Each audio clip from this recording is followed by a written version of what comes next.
నమస్కారం. లక్ష్మి చెప్పే కథలకు స్వాగతం. వీణులతో వీక్షించటానికి సిద్ధం కండి. ప్రియ సఖులు, ఇప్పుడు మనం ప్రముఖ సీనియర్ రచయిత్రి శ్రీమతి డి కామేశ్వరి గారు రచించిన సమాంతర రేఖలు అనే ఒక చక్కటి కథను విందామండి. ఈ కథ అక్టోబర్ 2006లో పత్రిక దీపావళి జన్మదిన ప్రత్యేక సంచికలో ప్రచురింపబడింది. ఇక కథ మొదలు పెట్టేస్తున్నానండి. హాయ్ అంది ఫోన్లో గొంతు. ఎన్నేళ్ళైనా ఆ గొంతు గుర్తే నాకు. పావుని గొంతు పెగల్చుకొని ఆ ఒక్క మాట అనగలిగాను. పర్వాలేదే, గుర్తుపట్టారే, పేరు అడ్రస్ చెప్పుకోవాలేమో అనుకున్నాను. అవతల నుండి నవ్వు. ఎక్కడి నుండి? ఇండియా ఎప్పుడు వచ్చావు? ఎక్కడున్నావు? ఈ ఊరు వచ్చావా? ఉద్వేగం గొంతును నొక్కేస్తూ ఉంటే పెగల్చుకుని అన్నాను.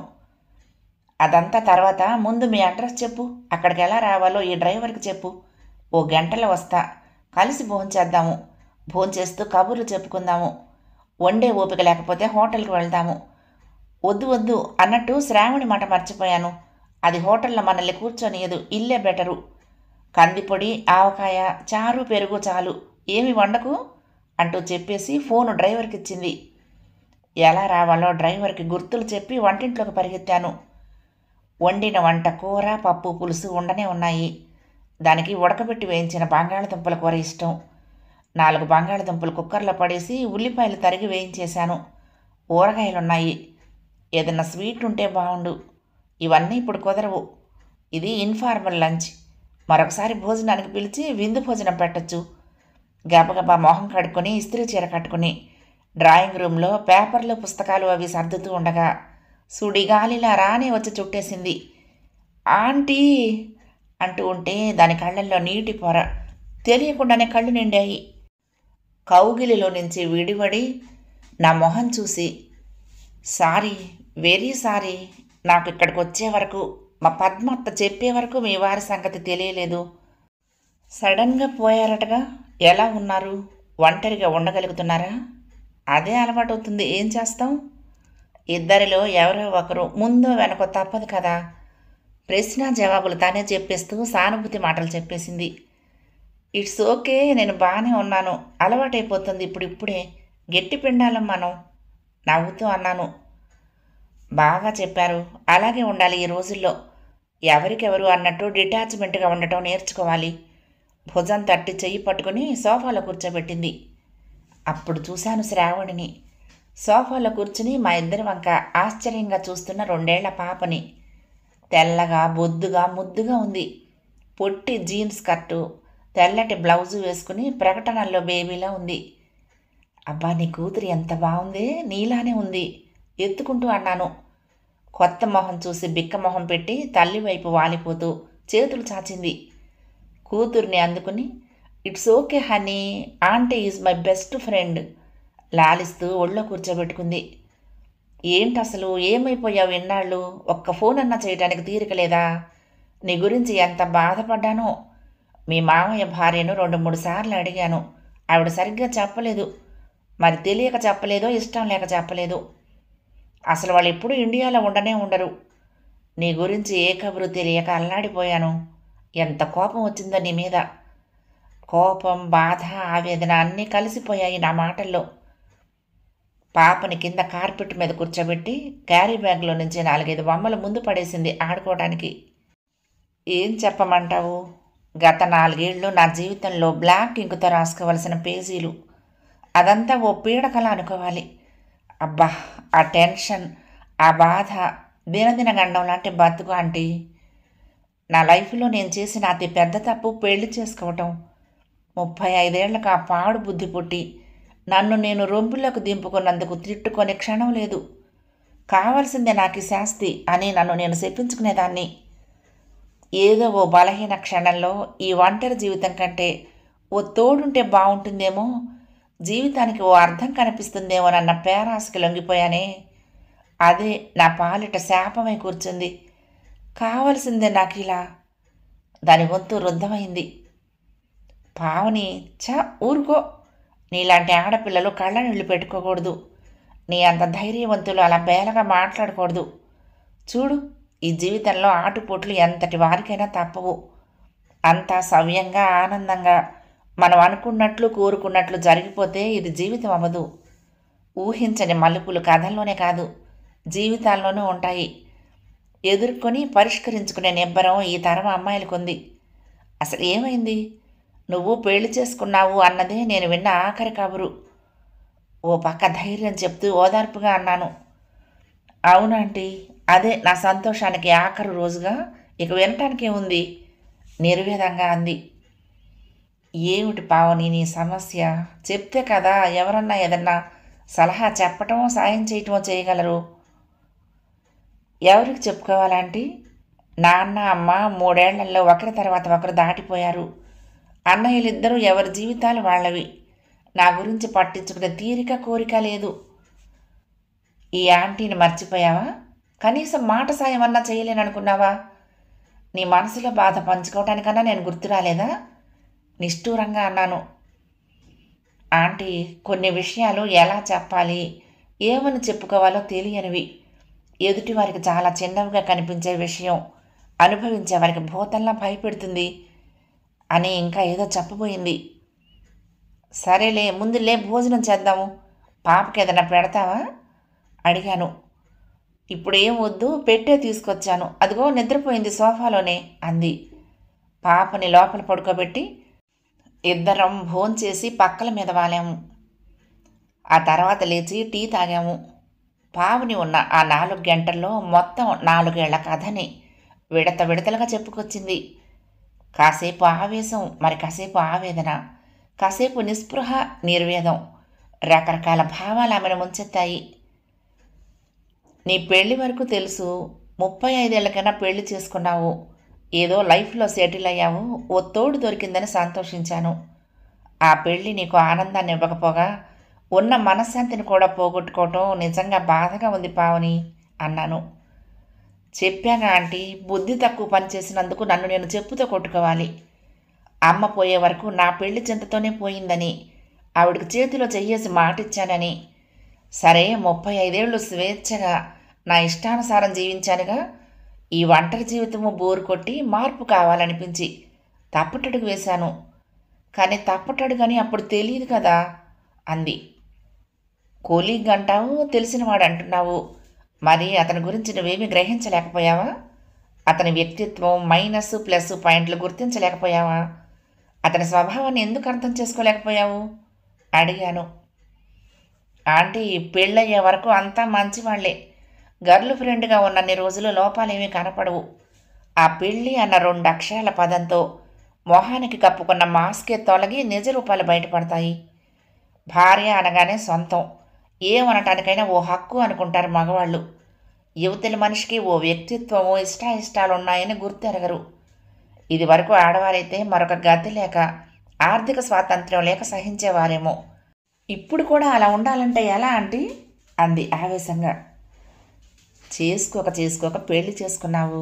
కాస్త సర్దుకుని కాపురం నిలబెట్టుకుంటే బాగుంటుందని మా తరం వాళ్ళం అంటాము. కానీ దానికి ఎంత ఆత్మాభిమానం పణంగా పెట్టాలో, ఎంత మనసు చంపుకుని బతకాలో నాకు తెలుసు పావని. కానీ ఇప్పుడు పాప కూడా ఉంది. తల్లి తండ్రి ఇద్దరి మధ్య పెరగాలి పిల్లలు. రేపు పెద్దయి తండ్రిని దూరం చేశావని నేను నిందించకూడదు కదా. ఏ మొగుడో ఓ మొగుడు, ఇంట్లో మరొక మనిషి తోడు నీకు అవసరం. అందులో ఇప్పుడు పాప ఉంది కదా. ఏదో మేర ఈగో, డబ్బు మనిషి, తన ఆధిపత్యం చెల్లాలనే తత్వం తప్ప మరీ చెడ్డవాడు కాదని నీ బాటలు బట్టి అర్థమవుతోంది పావని. కొంతవరకు సర్దుకోవచ్చేమో, మరొక ఛాన్స్ అతనికిచ్చి చూడొచ్చేమో. ఆలోచించు. కొన్ని షరతులతో కాపురాన్ని నిలబెట్టుకోవచ్చేమో అన్నాను. షరతులతో ఒప్పందాలతో కాపురాలు సాగుతాయా ఆంటీ? ఆలు మగల మధ్య అండర్స్టాండింగ్, అన్యోన్యత లేని అది ఓ కాపురమేనా ఆంటీ? ఇద్దరం గిరిగీసుకుని ఒకరినొకరు గీత దాటరాదన్న ఆంక్షలతో ఓ ఇంట్లో కలిసి ఎలా బతకాలాంటీ? ఇందుకోసమేనా ఇన్నేళ్లకు పెళ్లి చేసుకుంది? అనురాగం ఆప్యాయతలు లేని సంసారం కోసమా? నిష్ఠూరంగా అంది. చూడమ్మా, దాంపత్య జీవితంలో స్త్రీ కోరుకునేది వేరు, పురుషులు కోరేది వేరు. ఎవరో అదృష్టవంతులకు మాత్రమే ఇద్దరి భావాలు కలబోసుకునే అవకాశం ఉంటుంది. అలా లేనప్పుడు ఈ 2 మార్గాలే. ఎవరి దోవ వారిది, లేదా రెండో వారి త్రోవలో పయనించటం అన్నాను. అవును. అలా అని మనసును దారి మళ్లించుకుని భర్త దారే వెళ్ళటం ఎప్పుడూ ఆడవాళ్ళ వంతే. సర్దుకోవలసింది ఎప్పుడూ భార్యలేగా నిష్ఠూరంగా అంది. అలా అక్కర్లేదని ఈ తరం వాళ్ళు నిరూపిస్తున్నారనుకో. కానీ దానివల్ల వాళ్ళు ఇంకా సమస్యల్లో ఇరుక్కుంటూనే ఉన్నారు. ఏదో ఒక కాపురం సర్దుకుపోవటం నయం అని ఒంటరి బతుకు బతకలేని వాళ్ళు ఈనాడు అనుకుంటూనే ఉన్నారనుకో. ఆంటీ ఏం చేయాలో తోచక అక్కడి నుంచి కాస్త ప్రశాంతత కోరుకుంటూ ఇక్కడికి వచ్చాను. ముఖ్యంగా మీరు సరైన ఆలోచన, సరైన నిర్ణయం సూచించగలరని మీతో మాట్లాడటానికే వచ్చాను. అమ్మ నాన్న పోయాక ఇంకేముంది ఇక్కడ అని రాలేదు. 4 ఏళ్ళయ్యి. పాపం అన్నయ్య రమ్మన్నాడు కానీ అందరితో ఈ విషయం చెప్పుకోలేను. చెప్పినా సర్దుకో అన్న పాట వినిపిస్తారు. నాకు మీ మీద నమ్మకం ఉందాంటీ. మీరు చెప్పండి నేనేం చెయ్యాలో అంది. అతన్ని ఇంట్లో నుంచి పొమ్మన్నానన్నావు. ఎక్కడుంటున్నాడు? ఏం గొడవ పెట్టడం లేదు కదా అడిగాను. ఎక్కడో స్నేహితుడి ఇంట్లో ఉన్నాడట. బయటికి వెళ్ళిన తర్వాత కానీ ఆయనకు జ్ఞానోదయం అవ్వలేదు. ఒకటే సంధి రాయబారాలు పంపిస్తున్నాడు స్నేహితుల ద్వారా. వాళ్ళంతా వచ్చి బాధపడిపోయారు. భార్యాభర్తల మధ్య గొడవలు సహజం. ఈ మాత్రానికి విడిపోవటం ఏమిటని నన్ను ఊదరగొడుతున్నారు. నా శ్రేయోభిలాషులంటూ వచ్చి ఇద్దరిని సమాధానపరచడానికి ప్రయత్నాలు చేస్తున్నారు. అదంతా ఓ పెద్ద న్యూసెన్స్లా అనిపించి భరించలేక కొన్నాళ్ళు మనశ్శాంతితో ఉండాలని ఇండియా వచ్చాను. నన్నేం చేయమంటారా ఆంటీ? ఎలాంటి నిర్ణయం తీసుకుంటే బాగుంటుందో మీరే చెప్పండి. ఇంకా డైవర్స్కి అప్లై చేయలేదు. ఇక్కడికి వచ్చి వెళ్ళాక ఓ నిర్ణయం తీసుకుందామని ఆగాను. నా వైపు చూసింది చెప్పమన్నట్లు. పావని, నీ వైపు నుంచి నువ్వు అతన్ని మార్చడానికి ఎప్పుడన్నా ప్రయత్నించావా? మంచిగా చెప్పి చూసావా? కాస్త నువ్వు తగ్గుంటే అతను తగ్గేవాడేమో. నువ్వు అతన్ని లెక్క చెయ్యకపోవడంతో మరింత రెచ్చిపోయాడేమో. ఆంటీ, 2 ఏళ్ళన్నీ సహించి భరించాను. ఏ 2-3 నెలలో కాస్త తిన్నగా ఉన్నాడేమో. తర్వాత పొర విడిచేసే పాములా తయారయ్యి నిజరూపం చూపించడం మొదలుపెట్టాడు. డబ్బు కోసం గొడవ. ఏ పని చేసినా తప్పులంచటం. తన మాటే నగ్గాలి, తను అన్నదే కరెక్టు. నాకేమీ తెలీదు. జవాబిస్తే పొగరు, ఊరుకుంటే నిర్లక్ష్యం. నేనేది కొన్నా దుబారా అంటాడు. సంపాదిస్తున్నానన్న పొగరంటాడు. ఆడదాన్నై ఉండి వంట రాదు, మగవాళ్లతో అంతలా పూసుకు తిరిగి మాట్లాడిన అవసరం లేదు అంటాడు. అందరు ఆడవాళ్ళు నాలా ఉండరు. మాటల్లో మృదుత్వం లేదాంటీ. చేతల్లో లేకితనం, డబ్బు కౌపీనం, జీతమంతా తన చేతిలోనే పెట్టాలనే కౌపీనం. ఒంట్లో బాగోలేకపోయినా ఓ సానుభూతి మాట లేదు. అన్నింటికీ మూలం భార్య పట్ల ప్రేమ, అనురాగం లోపించటం. అలాంటి భర్తతో 2 ఏళ్లు కాపురం చేశానంటే సర్దుకుంటూ. పావని గొంతు రుద్ధమైంది. ఎవరిని లెక్క చేయకుండా తన సొంత నిర్ణయాలు మంచైనా చెడైనా తీసుకుని దాని పర్యవసానం తాను భరించగలిగే మనస్థైర్యం ఉన్న పావనిని ఇంత బేలగా నేను ఎప్పుడూ చూడలేదు. చదువు విషయం, అమెరికా వెళ్ళటం, పెళ్లి చేసుకోననే నిర్ణయం, అన్నింటిలోనూ ఎవరి మాట వినకుండా తనకు మంచిదని తోచింది చేసే పావని ఈనాడు ఈ పెళ్లి వల్ల పాపం ఎంత బేలైపోయింది. ఇలాంటి అమ్మాయికి తనలాంటి వాళ్ళు ఇవ్వగలిగిన సలహా ఏముంటుంది? సర్దుకుని బ్రతుకు అని చెప్పటం ఎంతవరకు న్యాయం? అలా అని పిల్లని పెట్టుకొని ఒంటరిగా ఇంకా ఎంతో ఉన్న జీవితాన్ని ఈదగలదా? ఇన్నేళ్ళొచ్చి ఒక పిల్ల పుట్టి ఈ వయసులో ఇంకొక పెళ్లి చేసుకోవటం అంత సులువా? చేసుకున్నా ఆ వచ్చేవాడు పిల్లని సొంత తండ్రిలా చూసుకోగలడా? మళ్ళీ ఇంకొక వలయంలో చిక్కుకోవటం అవ్వదా? పావని ముందు 2 మార్గాలు. పిల్ల కోసం, తోడు కోసం అతనితో కాంప్రమైజ్ అవ్వటం, కొన్ని షరతులతో. లేదంటే విడిపోవటం. ఏది చెప్పాలి తనలాంటి వారు? తనపై ఇంత నమ్మకము, గౌరవం ఉంచిన ఆమెకు ఏం జవాబు చెప్పాలి? మా ఇద్దరి మధ్య వయసులో తల్లి కూతుళ్లకు ఉండాల్సినంత తేడా ఉంది. చిత్రంగా ఇద్దరి మధ్య ఇంత అనుబంధం ఏర్పడటం మాకే ఆశ్చర్యంగా ఉంటుంది. ఇంటర్ 2వ సంవత్సరం చదువుతూ ఉండగా పావనిని ముందు చూశాను. మా పక్క అపార్ట్మెంట్ కొనుక్కొని వచ్చారు ఆ కుటుంబం. కొద్ది రోజుల్లోనే మా 2 కుటుంబాలు దగ్గరయ్యాము. వంటలు, పిండి వంటలు ఇచ్చిపుచ్చుకోవటాలు, కలిసి బజారుకు వెళ్ళటం, సెలవులు వస్తే కలిసి ఇండోర్ గేమ్స్ ఆడుకునేవాళ్ళం. పిల్లలు ఆంటీ అంటూ చనువుగా వచ్చి పుస్తకాలు తీసుకువెళ్ళేవాళ్ళు. పావని తల్లి కూతురు ఆమె మాట విననప్పుడల్లా నా దగ్గరకు వచ్చి కంప్లైంట్ చేసేది. ఇద్దరికీ సంధి కుదర్చటం, పావనికి నచ్చ చెప్పటం నా పని. పావని ఇంటర్ తర్వాత ఇంజనీరింగ్గా అమెరికా వెళ్తానంటే పెళ్లి చేసుకుని వెళ్ళమని తల్లి తండ్రి బలవంతం చేశారు. పావని మొండికేసింది. అమెరికా పంపము అని తల్లి నిరాహార దీక్ష. ఇద్దరికీ నచ్చ చెప్పి, పెద్దవాళ్ళు మీరు మొండికేస్తే ఏదైనా ఆఘాయిత్యం చేస్తుందేమోనని వాళ్ళకి నచ్చ చెప్పి వీసాకి పంపించడం. సెలవులకు వచ్చినప్పుడల్లా ఆ తల్లిదండ్రులు పెళ్ళి అని పోరు. నచ్చినవాడు దొరకలేదని పావని వాదించుకోవటం. తండ్రికి హార్ట్ అటాక్ వచ్చి పోవటం. కూతుర్ని జీవితంలో స్థిరపడమని తల్లి ఏడుపు. కూతురు ఇంకా జీవితంలో స్థిరపడలేదనే మనోవేదనతోనే ఆమె మరణించింది. తల్లి పోవటంతో 10 ఏళ్లుగా పావనికి నాకు మధ్య ఉన్న వయసు తేడా మాయమైపోయి స్నేహితుల్లా మాట్లాడుకుంటూ ఉండేవాళ్ళం. పావని ప్రతి చిన్న విషయం నాకు చెప్పి సలహాలు అడగటం. ఆఖరికి తను పెళ్లి చేసుకుందన్న కబురు తర్వాత 3-4 ఏళ్ళు ఏ కబురు లేదు. ఆఖరికి ఇలా పావని రావటం. ఇప్పుడు తనకి ఏం సలహా చెప్పాలి? నెల రోజుల తర్వాత ఒక పెద్ద ఈమెయిల్ పంపింది పావని. మనసును చంపుకుని వ్యక్తిత్వాన్ని పాడెక్కించేసి, ఆత్మాభిమానానికి చితిపేర్చేసి, అభిమానానికి తిలోదకాలిచ్చేసి, కర్మకాండ పూర్తి చేసి, ఆత్మలేని శరీరంతో రాజీకొచ్చేశాను. శ్రేయోభిలాషులందరి సూచనలతో కాపురానికి ఓ అగ్రిమెంట్ రాయించుకున్నాను. షరతులతో గిరిగీసుకున్నాం. మనసులు కలవవు, మనుషులం కలిసి బతుకుతాము. ఒక కప్పు కిందే కాపురం. వండుతాను, పెడతాను. సగం జీతం ఆయనకివ్వాలి. ఇల్లు ఆయన నడుపుతాడు. నా దారికి అడ్డురాడు. ఆయన దారికి నేను అడ్డుకారాదు. పాప ఇద్దరిది. ఎవరెంత ప్రేమ వంతులేసుకునిచ్చేది కాలం తేల్చాలి. పెద్దయ్యాక పాప తూచుకుని తేల్చుకుంటుందేమో.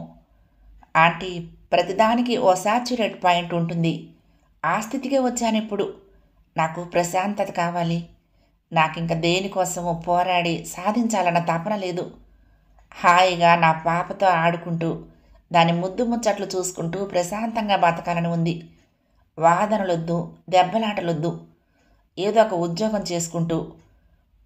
అయినా ఉద్యోగం వదులుకోవాలని ఉంది. కానీ ఉద్యోగం లేకుండా ఈ మనిషి ముందు ప్రతి రూపాయికి చెయ్యి చాపాలన్న ఆలోచన, భయం అనిపించి ఉద్యోగం వదలలేను. ఏదో ఇంత వండి పడేసి పాపతోడే లోకంగా బతకాలన్న నిర్ణయానికి వచ్చాను. మీరంతా అన్నట్లుగా ఏదో ఒక మొగుడు, ఇంట్లో మనిషి తోడు అవసరం. పాపకి ఓ తండ్రిగా అతన్ని భరించాలి అని నిర్ణయించుకున్నాను. ఈ సమాంతర రేఖలు కలవవు. కలవని రైలు పట్టాల మీద రైలు వెడుతూనే ఉంటుంది. ఈ జీవితము అలాగే సాగిపోతుంది. ఆయనకు కావలసిన డబ్బు ఇచ్చేసి మిగతా సగం నాకు, పాపకి. శ్రేయోభిలాషులందరికీ ఈ నిర్ణయం సంతోషాన్నిచ్చింది. మీకు ఆనందమేగా? మీ పావని. ఆనందమో బాధో, పావని పట్ల సానుభూతో. పావని లాంటి అమ్మాయి ఎంత సంఘర్షానికి లోనై ఇలాంటి నిర్ణయం తీసుకుందో అనే ఆలోచన మనసును కలిచివేసింది కాసేపు. కానీ సమాంతర రేఖలైన రైలు పట్టాలు కూడా ఒక పాయింట్లో కలవక తప్పదు. రైలు ప్రయాణించాలంటే కలుస్తూ, విడిపోతూ, మళ్ళీ కలవటం. రైలు పట్టాల నైజంలాగా కొన్నాళ్ళు ప్రయాణం సాగితే మనిషిలో ఆవేశాలు, కావేశాలు, ద్వేషాలు తగ్గుముఖం పట్టొచ్చు. మనసులు కలిసినా కలవకపోయినా సర్దుబాటు అలవాటైపోయి జీవితం ఒడిదుడుకులు లేకుండా సాగిపోవచ్చు. మనిషి ఆశాజీవి. ఆశ మనిషిని బతికిస్తుంది. పావని జీవితంలో ఆటుపోట్లు సర్దుకుంటాయనే నా నమ్మకం. కథ సమాప్తం.